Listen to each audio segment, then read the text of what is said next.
Assalamu alaikum. Welcome to Zoom online class, Northpoint School and College, Pabna. I'm Asna Binte Amin, Senior Teacher, Northpoint School and College, Pabna.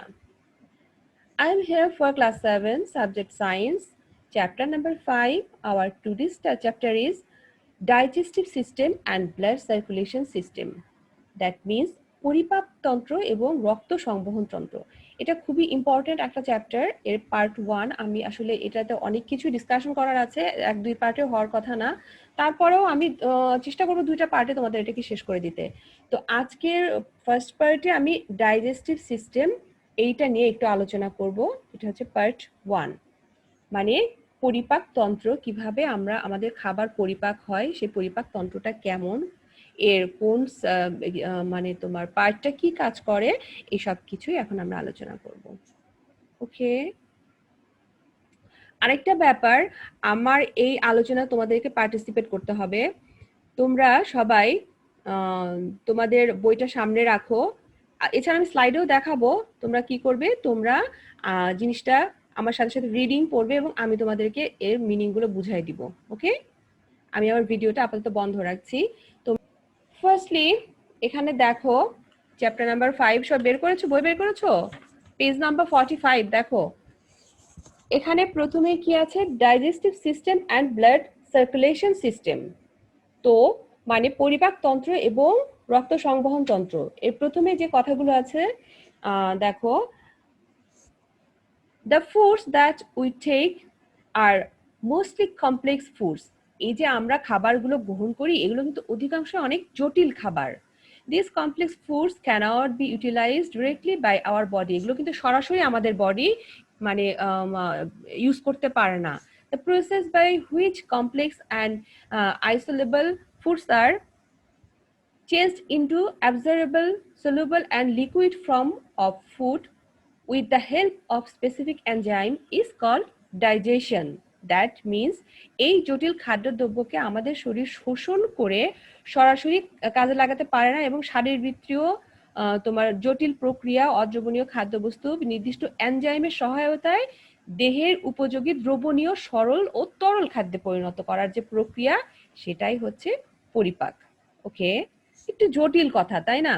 তার মানে শরীরের কিছু কিছু অঙ্গ আছে এবং এনজাইম বলে যাদেরকে, এরা করে কি এই খাদ্যদ্রব্যকে বিভিন্নভাবে পেশে, যেরকম আমরা হচ্ছে তোমার পাটায় খাবার পিষে গুঁড়া করি, পিষে তারপরে সেটাকে অ্যাবজর্ব করে, ওর যে ভিটামিন যে জিনিসগুলো আছে সেগুলোকে শরীরের জন্য কাজে লাগায় এবং এর যে তোমার বজ্রগুলো আছে সেগুলো আমরা মলের মাধ্যমে বের করে দেই। এই যে একটা পুরা সিস্টেম, এই সিস্টেমটাই হচ্ছে আমাদের পরিপাকতন্ত্র। The system that takes part in digestion is called digestive system. Okay. Cell is the smallest unit of sociological functions, মানে কি প্রাণীদেহের যাবতীয় যৌবনিক কাজে ক্ষুদ্রতম একক হলো কোষ। Every cell needs foods and oxygen to remain alive. প্রত্যেকটা সেলের কি দরকার, বেঁচে থাকার জন্য প্রয়োজনীয় খাদ্য এবং অক্সিজেন দরকার। সেল দেখো, মানে সেলও কিন্তু বেঁচে থাকার জন্য খাদ্য এবং অক্সিজেন দরকার, নাহলে কিন্তু সেলগুলো মরে যাবে, আর সেল মরে গেলে আমরাও মরে যাব, তাই না? রাইট, আমরা আমাদের বেঁচে থাকা মানে সেলের বেঁচে থাকা। এই যে আমরা যে খাচ্ছি এটা কিন্তু আমরা যে আমার পেট ভরার জন্য খাচ্ছি তা না, আমাদের সেলগুলোকে বাঁচিয়ে রাখার জন্য আমরা অক্সিজেন নিচ্ছি, আমরা খাচ্ছি। Few useless and harmful substances are produced during metabolic activities. The removal of such substance is very much essential. তার মানে কি, তার মানে যে বিপাকের ফলে কিছু অপ্রয়োজনীয়, বিপাক মানে কি যে খাদ্যদ্রব্য যে পরিপাক হওয়ার প্রসিডিউর, সেটাই হচ্ছে বিপাক। অপ্রয়োজনীয় ক্ষতিকর বস্তু তৈরি হয় যেগুলো অপসারণ অত্যন্ত প্রয়োজনীয়, বুঝছো? আচ্ছা, এগুলোকে বের করে দিতে হয় শরীর থেকে। এই পরিপাকের ফলে কিছু মানে তোমার এক্সেস বাজে জিনিসও তৈরি হয় যেগুলোকে আমাদের শরীর থেকে বের করে দিতে হয়। So interrelationship of different system is necessary. সুতরাং দেখা যাচ্ছে দেহের সকল অঙ্গ প্রত্যঙ্গ ও তন্ত্রের মধ্যে যোগাযোগ থাকাটা খুবই দরকার। মানে এই যে আমাদের একটা শরীরের একটা অঙ্গের সাথে আরেকটা অঙ্গের যোগাযোগ থাকা, এটা খুবই দরকার। Blood circulation system performs this function. আর এই কাজটা কে করে? এই যে আমাদের শরীরের সাথে বিভিন্ন শরীরের সাথে একজনের সাথে আরেকজন যে রিলেটেড, এই কাজটা করেই কিন্তু আমাদের রক্ত সংবহন তন্ত্র। মানে রক্ত যেখান দিয়ে যায়, রক্তই হচ্ছে তোমার খাবার সারা শরীরে পৌঁছে দেয়, পানি সারা শরীরে পৌঁছে দেয়। এই কাজগুলো হচ্ছে রক্ত করে। তাহলে দেখো রক্ত কত আমাদের হেল্প করছে, তাই না? ওকে, এই পেজটা তো আমি পড়লাম। নাও নেক্সট পেজটা কে পড়তে চায়? Who wants to read the next page? Barnona, can you read it? Go to page number Yes, miss. It's 46 দিচ্ছি। Food is necessary to remain alive. বেঁচে থাকার জন্য Therefore, খাদ্য প্রয়োজন। আমরা কি কি খাদ্য খাই, কেন খাদ্য খাই, কি এইগুলো জানার জন্য কতগুলো প্রশ্নের মাধ্যমে আমরা এখন এগুলো জানবো। কোশ্চেন নাম্বার 1 কি আছে বলো? what are the necessities of food in our body? মানে আমাদের দেহে খাদ্যের প্রয়োজনীয়তাটা কি, আমরা যে খাচ্ছি কেন খাচ্ছি। নাম্বার 2 সেকেন্ড কি বলো? What are the main three types of foods? 3 ধরনের যে মেইন খাবার আছে সেই জিনিসগুলা কি। এগুলো কিন্তু সব তোমরা 6 এ পড়ে আসছো। Mind it. আচ্ছা, ইয়েতে বলো, সি তে বলো। How do three types of foods meet our physical demand? আমাদের এই ফিজিক্যাল ডিমান্ডটা মানে কিভাবে 3 শ্রেণীর খাদ্য এই চাহিদাটা মিটায়, এটা আমাদেরকে এক্সপ্লেন মানে জানতে হবে আর কি এগুলো। What are the What necessities of are বলো। the necessities of vitamins and mineral salts? Vitamin এবং মিনারেল মানে খনিজ লবণের প্রয়োজনীয়তাটা কি। Okay, Why are indigestible fibers food indigestible fibers foods necessary, মানে হজম হয় না এমন আঁশযুক্ত খাবার, কিছু কিছু খাবার আছে যেগুলো কিন্তু আমাদের হজম হয় না, বাট আমাদের খাওয়াটা খুবই জরুরি। ইনডাইজেস্টেবল ফাইবারস ফুডস কেন আমাদের জন্য প্রয়োজন, আর কোন ধরনের খাবারে সেই ধরনের মানে পাওয়া যায় আর কি। তো তোমরা তোমাদের প্রশ্নের উত্তরগুলো তোমাদের ক্লাস 6 এ পড়ে আসছো। এখানে আমরা খাদ্যের কি কি পরিবর্তন ঘটে তা জানবো। আমরা যখন খাবার খাই, খাওয়ার পর মানে চাবাই খাই আমরা, তাই না? গিলে ফেলার পর খাদ্য শোষণ মানে কি হয় আর দেখতে পাই না। কয়েক ঘন্টার মধ্যে এই খাদ্য পরিপাক হয়ে সরল উপাদানে পরিণত হয়। এই যে আমরা খাবার খাই, এই খাবারটা যখন আমাদের শরীরে মানে অ্যাক্টিভ হয় কখন, সঙ্গে সঙ্গে কিন্তু হয় না, হতে সময় লাগে। তাহলে কতক্ষণ সময় লাগে? It few minutes, few seconds, few hours, few days. Which will be the answer? Can anybody tell me? আমরা যে খাবারটা খাই সেটা পরিপাক হতে বা ডাইজেস্ট হতে কতটুকু সময় লাগে? কয়েক মিনিট, কয়েক সেকেন্ড, কয়েক ঘন্টা, না কয়েক দিন? এখানেই দেওয়া আছে, লুক এট ইউর বুক। কয়েক ঘন্টার মধ্যে এই খাবার পরিপাক, রাইট। ফিউ ম্যানি আওয়ার্স এটা লাগে, ঠিক আছে। আচ্ছা, তো ভিতরে খাবার যে পরিবর্তন ঘটছে তার উপর আমাদের কিন্তু কোনো নিয়ন্ত্রণ নেই। সুস্থ দেহে কাজটা এমনি এমনি হয়ে যায়। আমরা মুখ দিয়ে খাবার গ্রহণ করি এবং খাদ্যের অপ্রয়োজনীয় এবং উচ্ছিষ্ট হিসেবে যে অংশটা থাকে সেটা আমরা পায়ুপথ দিয়ে বা অ্যানাস দিয়ে বের করে দেই। হ্যাঁ, এই দুটি ঘটনার মাঝখানে কি ঘটে? তোমার কি মনে হয় খাবার একদিক দিয়ে ঢুকে আরেক দিক দিয়ে বের হয়ে যায়? No, not like this. খাবারটা যখন ঢোকে, খাবারটা গলা মুখ থেকে শুরু হয় এর ডাইজেশন, দেন এটা ধীরে ধীরে ধীরে ধীরে পেট পর্যন্ত যেতে এক একটা প্রক্রিয়া, এক একটা আছে এনজাইম, বিভিন্ন এনজাইম আছে, বিভিন্ন জিনিস আছে যেগুলোকে খাদ্যটাকে হচ্ছে তোমার পরিপাক করে। দেন যে বজ্রগুলো থাকে সেগুলোকে বাইরে বের করে দেয়, আর যে জিনিসগুলো মানে সলিড যেগুলো হচ্ছে আমাদের শরীরের জন্য দরকার সেগুলোকে ব্লাডের মাধ্যমে সারা শরীরে সার্ভ করে দেয়। দেখছো কত ভালো, ওরা আমাদের কত হেল্প করছে, আমাদের শরীরের যে ডাইজেস্টিভ সিস্টেম এটা কত মানে জটিল একটা জিনিস। এখানে দেখো, এখানে একটা ওয়ার্ড দেওয়া আছে। ওয়ার্ডটা কি আছে? This experiments need to student, but এটা জাস্ট আমি তোমাদেরকে কতগুলো জিনিস বোঝানোর জন্য জাস্ট এক্সপেরিমেন্টটা এখানে দিয়ে রেখেছি। Put toast, biscuit or dry bread or boiled potato or rice, whatever you have, into the mouth of one student and tell him to chew. কারো মুখের মধ্যে তোমাদের তোমাদের দুজনের ধরো ফিজার বর্ণনা, কিংবা এখানে রিহান আছে, ইমাম শুনতে পাচ্ছে কিনা আই ডোন্ট নো। তো তোমরা কি করবে, একটা বিস্কিট অথবা একটা হ্যাঁ বয়েলড পটেটো অথবা রাইস তোমরা কি করবে, মুখে নিবে, নিয়ে চিবাবে। চিবানো তো মানে বোঝো, সেটাকে ম্যাশ করে দিবে। আচ্ছা, and keep it inside your mouth without swallow, এবং এটাকে গেলার দরকার নেই, তুমি কি করবে এটাকে মুখের মধ্যে রেখে দিবে। Ask the other student to observe the activities, then the second student will repeat the same activities and the first student will observe the activities. আচ্ছা, of the first student, now both of them will jointly answer the following question. এখন তোমরা এই কাজটা করার পরে question গুলো answer করবে। which part of vocal cavity moved while chewing food? মানে ভোকাল ক্যাভিটি মানে কি মুখ গহ্বর, মানে কি খাবার চিবানোর সময় মুখের কোন অংশগুলো নড়ছিল? মুখের মধ্যে কিছু নাও তো নিয়ে চাবানো শুরু করো, দেখো তো কি কি নড়ে। জিহ্বা নড়ে, দাঁত নড়ে, তাই না? আর আমাদের উপর পাট নিচের পাট সবকিছুই নড়ছে। Did the biscuit and dry bread show changes while inside the mouth? যখন মুখের ভিতরে বিস্কুট আর রুটি তুমি চিবাচ্ছ তখন কি কোনো পরিবর্তন ঘটছে? Okay, after chewing did any changes occur in taste? চাবানোর পরে কি স্বাদের কোনো পরিবর্তন ঘটছে? What types of food constituents are there in bread and biscuit? রুটি এবং বিস্কুটে কোন ধরনের খাদ্য উপাদান থাকে? রুটি এবং ব্রেডের মধ্যে কি থাকে? শ্বেতসার বা স্টার্চ থাকে, ওকে, যাকে আমরা বলি, এটাকে বলি শর্করা। শর্করা মানে কার্বোহাইড্রেট, ওকে, এগুলোতে কার্বোহাইড্রেট থাকে। আর which part of your body move during swallowing foods? তোমার গিলবার সময়, swallow মানে হচ্ছে তোমার গিলা, কোনো কিছু গিলে ফেলা, হ্যাঁ, গিলবার সময় তোমার কোন অংশটা নড়ছিল? and the last one is after swallowing where do the food go? Observe how it moves.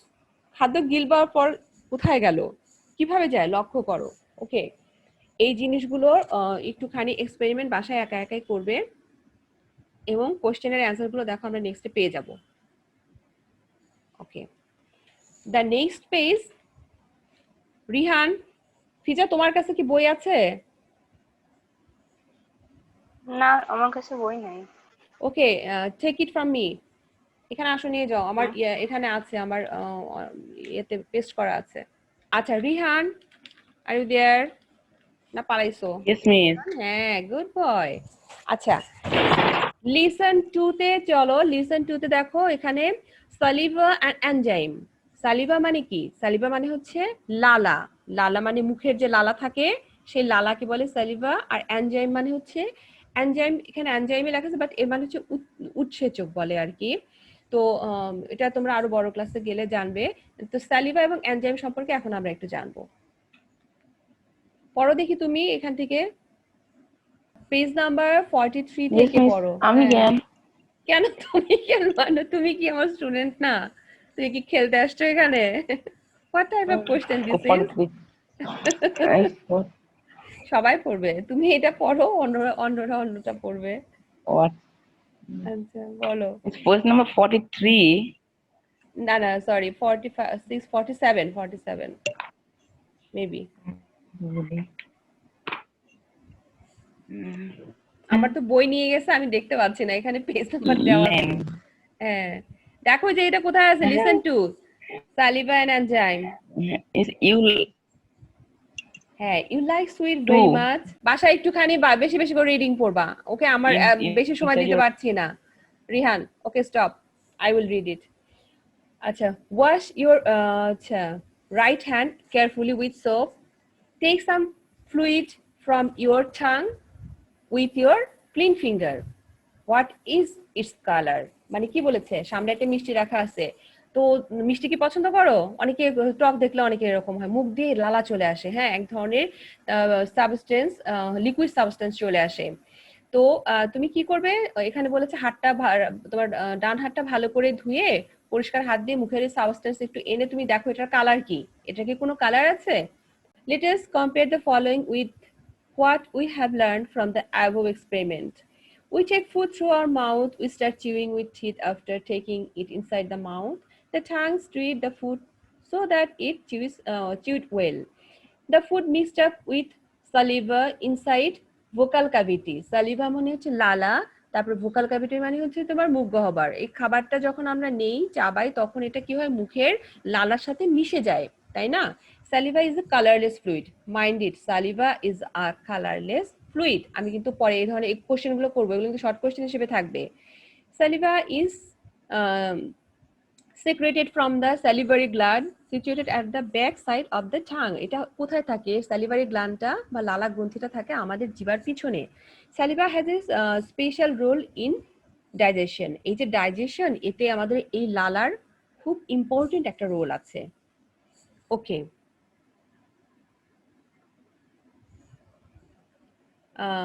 it makes food slippery and help to swallow. Salivary contains one type of enzyme. Okay, maybe you can thinking what are the enzyme is. তুমি হয়তো ভাবছো enzyme জিনিসটা আবার কি? Enzyme is such a material that mixes with food and helps the reaction but does not take part in it and remains unchanged. মানে তোমার এনজাইমটা এমন একটা বস্তু যা খাদ্যদ্রব্যের সাথে মিশে তাকে রাসায়নিক ক্রিয়ায় সাহায্য করে। রাসায়নিক ক্রিয়া বোঝো তো? জানো তো, এটা তো সম্পর্কে তোমাদের ধারণা আছেই। ক্রিয়ায় সাহায্য করে কিন্তু নিজে অংশগ্রহণ করে না। কি করে? কাজ করাবে এবং উপস্থিত থেকে কাজ করবে, বাট নিজে অংশগ্রহণও করবে না এবং আনচেঞ্জ থাকবে। The enzyme work well up to a certain temperature. একটা নির্দিষ্ট তাপমাত্রায় এরা ভালো কাজ করে। Enzyme perform definite and specific functions such as trypsin acts on a protein. তার মানে কি সব এনজাইমই যে সবকিছুর উপর কাজ করে তা কিন্তু না। এনজাইমের আবার অনেক রকমের ধরন আছে। যেমন ধরো ট্রিপসিন এনজাইমটা শুধুমাত্র আমিষের উপর বা প্রোটিনের উপর ভালো কাজ করে। Enzyme present in saliva turns starch into sugar. মানে এই এনজাইমের কারণে স্টার্চ, মানে তোমার এই যে আমরা যখন এই যে বললাম না একটু আগে বিস্কিট মুখে রাখো দেখবা, হচ্ছে তোমার রুটি মুখে রাখো দেখবা মুখের মধ্যে রাখার পর একটু পরে মিষ্টি মিষ্টি লাগছে। এই আটা, এটা কিন্তু একটা স্টার্চ বা কার্বোহাইড্রেট, এটা কিন্তু এই লালার এনজাইমের সাথে মিশে এটা মাল্টোজ হয়ে যায়, যে কারণে মিষ্টি লাগে খেতে। For this reason when carbohydrate, আর এই যে কথাটার পরেই বলেছে, for this reason when carbohydrate are chewed and kept inside the mouth it tastes sweet. Tongue helps us to swallow food materials. Okay, doesn't matter, তোমরা এমনি বুঝবে। From the last portion of the mouth, two pipes grow inside the body. This pipe-like structure is called esophagus. Esophagus মানে হচ্ছে তোমার অন্ননালী, খাদ্যনালী। ওকে, esophagus এর মানে হচ্ছে তোমার অন্ননালী, যেটা দিয়ে খাবারটা আমাদের পেটের মধ্যে যায়, গলা দিয়ে ঢুকতে থাকে। আমি তোমাদেরকে ছবি দেখাবো। Food and water reaches the stomach through this pipeline. এই পাইপলাইনের মাধ্যমে ফুড এবং পানি আমাদের গলার মধ্যে ঢোকে। কিভাবে ঢোকে? এখানে একটা ছোট এক্সপেরিমেন্ট দেওয়া আছে। একটা পাইপ নিবা, পাইপের মধ্যে তুমি একটা মার্বেল ঢুকাবা, পাইপটাকে একদিকে উঁচু করবা, দেখবা মার্বেলটা ধীরে ধীরে ধীরে ধীরে আরেকদিকে চলে যাচ্ছে। এটা খুবই স্বাভাবিক, তাই না? আমরা যখন খাবার, এই জন্য খাবার শুয়ে খেতে হয় না, খাবার বসে খেতে হয়, কারণ আমরা যখন খাবার খাই উপর দিক থেকে নিচের দিকে খাবারটা চলে যায়, ঠিক আছে, এবং পেটে গিয়ে সেটার ডাইজেশন শুরু হয়ে যায়। অল্প সময়ে অনেক কথা বলতে হচ্ছে। দিস ইজ আওয়ার কি, এটা কি ডাইজেস্টিভ সিস্টেম এট হিয়ার। এটা হচ্ছে মাউথ, এটা হচ্ছে টাং, তো তোমরা সবাই জানো। তারপরে এটা কি বলে? এই যে সালিভারি গ্ল্যান্ড বলে, দিস ওয়ান মানে লালা গ্রন্থি। এই যে ঠাঙের পিছনে সালিভারি গ্ল্যান্ড আমি একটু আগে বললাম। আর আরো এগুলো অনেক আছে, এগুলো তোমাদের অত জানার দরকার নেই। আচ্ছা, এটা পাইরোনিক্স, এটা তোমাদের জানা দরকার আছে। অ্যান্ড দেন এসোফেগাস, এটা হচ্ছে যে তুমি একটু আগে বললাম খাদ্য নালী, খাবার এখান দিয়ে মুখ দিয়ে ঢুকে খাদ্য নালী দিয়ে এখানে আসলো। Then this is called liver and this is called gall bladder. ওই যে ছোট্ট একটা গল ব্লাডার থাকে না, বলে পিত্তথলি, গল ব্লাডার স্টোন হয়, গল ব্লাডার অপারেশন করে, এটা হচ্ছে সেই গল ব্লাডার। আর এটাকে বলে হচ্ছে তোমার এই সবগুলোকে মিলে বলে স্মল ইন্টেস্টাইন বা ক্ষুদ্রান্ত, যাকে বলে ক্ষুদ্র অন্ত্র, ক্ষুদ্রান্ত। এই স্মল ইন্টেস্টাইনের মধ্যে আবার কি কি থাকে? ডিওডেনাম থাকে, জেজুনাম থাকে, ইলিয়াম থাকে। ওকে, আর এই পাশে থাকে হচ্ছে তোমার, এই পাশে যে দেখানো হচ্ছে এটা হচ্ছে লার্জ ইন্টেস্টাইন বা বৃহদান্ত্র। এটা হচ্ছে স্টমাক। স্টমাক মানে কি? খাবারগুলো এখান দিয়ে এসে স্টমাকে জমা হয়। ওকে, এটাকে হচ্ছে বলে প্যানক্রিয়াস। অ্যান্ড দেন এটাকে বলে ট্রান্সভার্স কোলন, এটা হচ্ছে ascending colon, descending colon, caecum, this is called caecum. And এগুলো তোমাদের ধীরে ধীরে সব আসবে। দিস ইজ কল্ড অ্যাপেন্ডিক্স, তো একটু আগে বলেছি, ও সরি অ্যাপেন্ডিক্স বলিনি, এটা হচ্ছে অ্যাপেন্ডিক্স। এটা একটা আমাদের শরীরের ইউজলেস অঙ্গ, বাট মাঝে মাঝে যখন প্রবলেম করে অ্যাপেন্ডিক্সের খুব ব্যথা হয়, যে কারণে তখন কেটে ফেলে দিতে হয়। এটাকে বলে রেকটাম। এটা হচ্ছে জাস্ট অ্যানাল ক্যানালের মানে আগে হচ্ছে রেকটাম, একদম নিচে হচ্ছে পায়ুপথ বা অ্যানাস। অ্যানাস মানে কি? যেখান দিয়ে আমাদের বজ্রগুলো বের হয়ে যায়। ওকে, শুরু হলো মুখ থেকে, মুখ দিয়ে খাবার খেলাম, এখানে লালা বা তোমার যেটাকে তোমরা বলো হচ্ছে স্যালিভা অ্যান্ড অ্যানজাইম, এগুলোর মাধ্যমে খাবারটা মিক্সড হয়ে দাঁত দিয়ে চিবালাম, চিবানোর পরে ধীরে ধীরে খাদ্যনালী দিয়ে পাকস্থলিতে আসলো। তারপর এই পুরা জায়গাটায় এর পরিপাক হতেই থাকে, তারপরে হচ্ছে তোমার লাস্টে পাইপথ দিয়ে বের হয়ে যায়। ওকে, এখানে আসলে বোঝানোর অনেক কিছু আছে। আমি যদি এই একটা ছবির উপরে তোমাদের কথা বলে আমার একটা লেকচার চলে যাবে, কিন্তু তোমাদের অনেক বড় সিলেবাস, আমি এতটা টাইম পাচ্ছি না। That's all for today. Thank you very much. See you soon in the next class. Assalamu alaikum.